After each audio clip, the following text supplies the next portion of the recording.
First of all, Father Simon wants to communicate he's safely in Nigeria, and with your generosity, continue to move forward in the building of a chapel to service the people in the outlying areas very far away from Lagos, the capital in the country of Nigeria. Secondly, update on Monsignor Hermes. Monsignor Hermes had back surgery this week. It's a serious surgery. He's doing extraordinarily well. He's recovering. He asks for your continual prayers. Any candy, gifts, cards, food, anything else should go to the office, which I will inspect immediately before turning it in. That's all positive. I'm very sad to report that I'm currently in charge. So if you're having any marital difficulties or any serious troubles of emotional types, wait till Monsignor gets better, please. I would suggest maybe Tuesday. Around noon.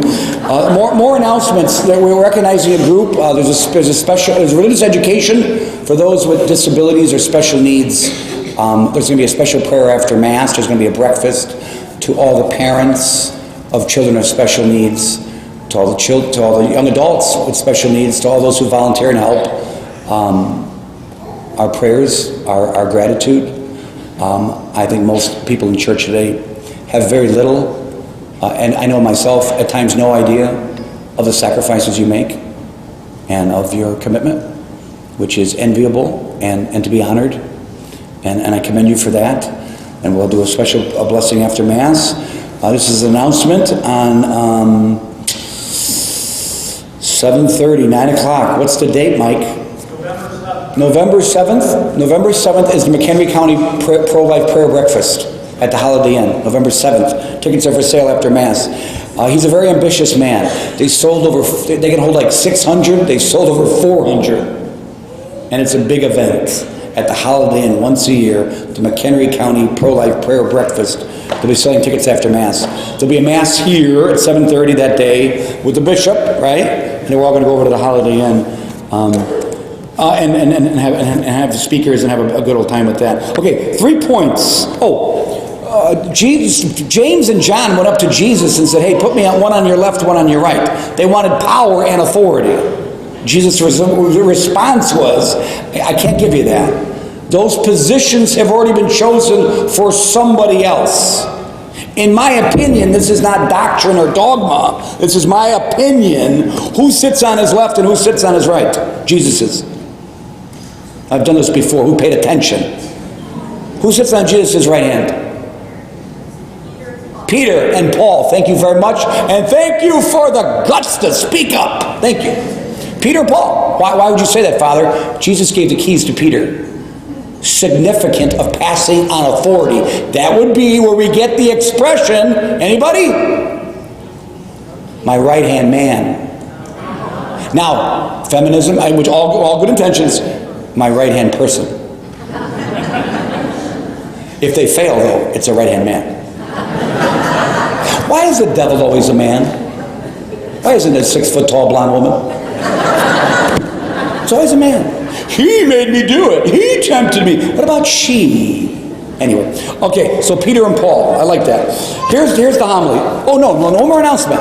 I'm teaching a class coming up on the early church fathers. If you are a non-Catholic Christian, if you're a Christian, which I respect, and you're not Catholic, there are 3 gateways, generally speaking, besides a direct communication from God, which I'm not ruling out. There are 3 known gateways for non-Catholic Christians to become Catholics. First of all, the revelation of the Holy Eucharist. That this is not just bread. It's not bread. It's really Jesus Christ. Catholics believe this. It's been passed on for a long period of time, and that's why we're Catholic. Number 2, believe it or not, your joy. Really. Your joy. Your faith, your joy, your confidence, your peace. People are like, wow. You got that? You get that from Mass? You get that from that community of believers and worship? Yeah, you do. And number 3 is a study of the 2nd, 3rd, 4th century theologians and bishops. They are known as the early church fathers. There are some women too. Fathers and mothers. But it's called the early church fathers. I'm teaching a class, it's in the bulletin, on the early church fathers. And what is entirely remarkable is the historical continuity between Jesus Christ and what you heard in today's gospel. Like who I put on my left and who I put on my right. And 2,000 years, and today we're talking about it, and you could see in the 2nd century and 3rd century things already written down that indicate this is what Jesus said, and now we're still doing it. The continuity from Jesus to today. So if you have any doubts, you want to better your faith, deepen your faith, or get someone who's a not Catholic, who's a Christian, to become a Catholic, invite him to this class. Okay, if I ever had a motive to move Mass quickly, it would be today. I had the last Mass, I got the next Mass. I'm not complaining, I'm bragging. But I have a motive. I got next Mass. I can smell bacon. There's pancakes, there's eggs. They let me jump the line. God bless the Knights of Columbus. I get to jump the line. So I got a motive. So I'm trying to move as fast as I can. Let's see how it turns out. 3 simple points. God knows me. I will suffer. And I ask for stupid things. First of all, this used to be said about teenage girls. It can be said about everybody. I know I did it. Middle-aged people do it now, and yes, so do older people. They slam the door, and their parents, they run away, slam the door, and then they say, "You don't understand me." Did you ever get that from a teenager? 7th and 8th graders know better to do that on me. But I know they do it at home sometimes, in the 6th graders, 5th graders. Well, look, it says it right here. It says it here. We have a high priest who is not unable to sympathize with our weaknesses, but one who has similarly been tested in every way, yet without sin. God knows us. First point. Your experiences are not so unique that God doesn't know you. Look, we have an expression. I run with a bunch of guys and women. We have an expression. Yes, you are special, just not that special. Yes, you are unique, just don't be terminally unique. So God knows our trouble. The point is, God knows our troubles. God knows us. Let yourself be known. There's things about your spouse you do not know. There's things, children, there's things about your parents that you do not know. That's good. Parents, there are things you don't know about your kids that's not good. You should know. There are things you don't tell the priest in confession. That's really bad. If I wanted to freak you out, which I'm going to do because I am the acting pastor for about 24 hours. I wonder if I could turn the clocks back and tell Monsignor it's Saturday, tomorrow. Because he's rehabbing. Anyway, the point is, this is a teaching. You don't have to believe this. It's a teaching with a small t. If you go to confession and you purposely withhold major sins from the priest, consciously, you actually choose to do this. I didn't say you forgot. I didn't say you failed. You chose. Saints have said you made a pact with the devil. Saints? Monsignor Escrivá would be one of them, who's a saint, said, you made a pact with the devil. He knows what you did. Why won't you tell the representative of Christ what you did? Don't keep secrets from the priest. Point number 2. Point number 1, God knows you. A lot of us don't even know ourselves. Let yourself be known. Father, good point. Spot on. How can I best make myself known? Pray more. Pray more and invite God more into your heart. Hey, Father, again, wait till Tuesday. Wait till Tuesday. Hey, Father, I'm having some trouble with my marriage. My spouse says I'm not communicating enough. I don't listen enough. And he or she wants me to be more intimate. Monsignor should say to you, what I'm going to say to you, go to the chapel and fall more madly in love with Jesus Christ and pour out your heart to Him. Let yourself be better known by Him, and then you will become a better lover in all ways, as you let God love you more. God knows you. Point number 2, I will suffer. Jesus says to James and John, hey, give us a kingdom. Make us the Kardashians. We want power. They want power. That's what they want. Jesus is like, whoa.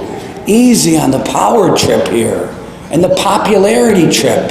I got a baptism with which I'm going to be baptized. That's what he's referring to. Will you do this? Will you die for me? Will you suffer for me? And Jesus knew they would, and they did. We signed up.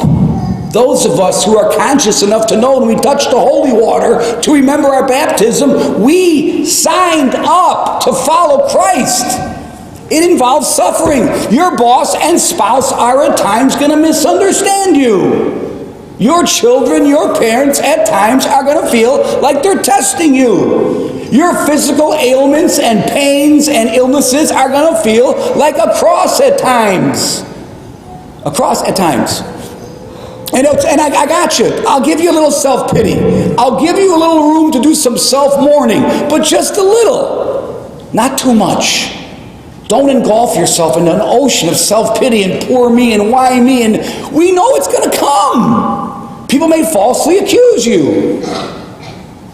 People may stand with righteous conviction and call you out on something you did not do. And I'm not saying don't defend yourself. I'm saying this is the life of the Christian. We're following Christ. And there's going to be crosses in our lives. There's going to be a baptism we're going to have to share with him. Brian just died. Brian was a member of a 12-step group. He had his throat taken out, the esophageal surgery on Thursday. He died on Tuesday. I did the funeral service on Saturday. I want to compare Brian. I checked this with someone else. This is in a 4-week period. There's no way. I shouldn't test you or challenge you, but there should be no way you could find out how many hospital people I visited or nursing home people I visited in the last month. There should be no way you could find it out. So if you could, I'm going to change the boy or girl to just say it was a person, just in case you could find out my schedule. We're going to call it a person instead of a man or a woman. I'd like to tell you the gender of the person. It's kind of irrelevant, but it happened to be a gender person. I don't really refer to people as persons.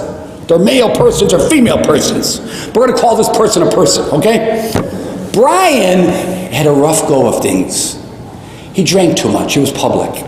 Made some really bad choices. He was raised Catholic. He just gave himself over to bad living, bad choices.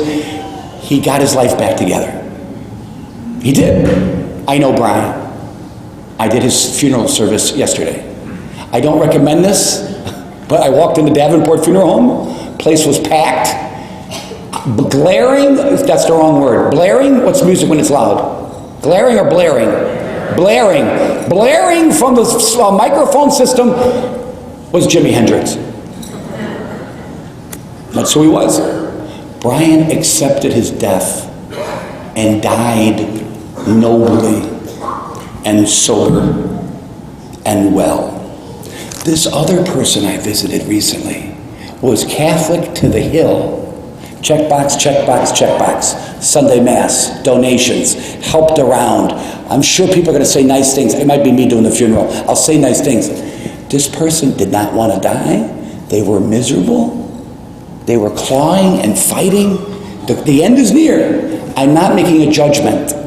All I'm saying is, when I think about Brian, who died at 57, and this other person in their little low 80s, I think, wow, Brian went out the way I'd like to go out. And yet this other person, don't you know you're going to die? Don't you know that one day they're going to call your number? And I ain't talking bingo. Don't you know the bell's going to ring? Did you forget? Have those biopharmaceuticals confused you so much? You don't know a day is going to come where a doctor is going to stand in your presence? Or maybe an emergency technician, or maybe a law enforcement officer, and say to you or to your spouse or to those you love, or to say to those you love about you, we did everything we could. They're gone. I felt bad. This was a good Catholic person. So I talked to people and I thought about it. What's the difference? I got a answer. I don't have the answer, and it works for me. Brian took the best part of being Catholic. He took the best part of it, which is a hope in Jesus Christ. It's last week's homily. Nothing's impossible for God. Brian trusted God. He got his life back. He made amends. He had a good conscience. And he was able to have a party. I'm telling you, I'm not recommending Jimi Hendrix. I'm just saying. But the attitude at that funeral parlor yesterday was, yes, that's right. There was no crying. It was tears of joy and excitement. His sister even said, hey, I hope I'm remembered as fondly. So I'm just saying to you, my point is, we're going to suffer. The question becomes, how are you going to do it? Nobly, courageously? You're going to accept it? Most of the better lessons we've ever learned in our lives came from a hardship, a difficulty, or a cross. And may God bless those of us, especially those who carry the heavier crosses. May we be helpful to them. Finally, the point, last point. I ask for stupid things. They go up to Jesus. Hey, Jesus, you're about to receive communion. You're going to hear his voice say to you. What did he say to him? Do you know? Oh, Jesus said this. What do you wish me to do for you?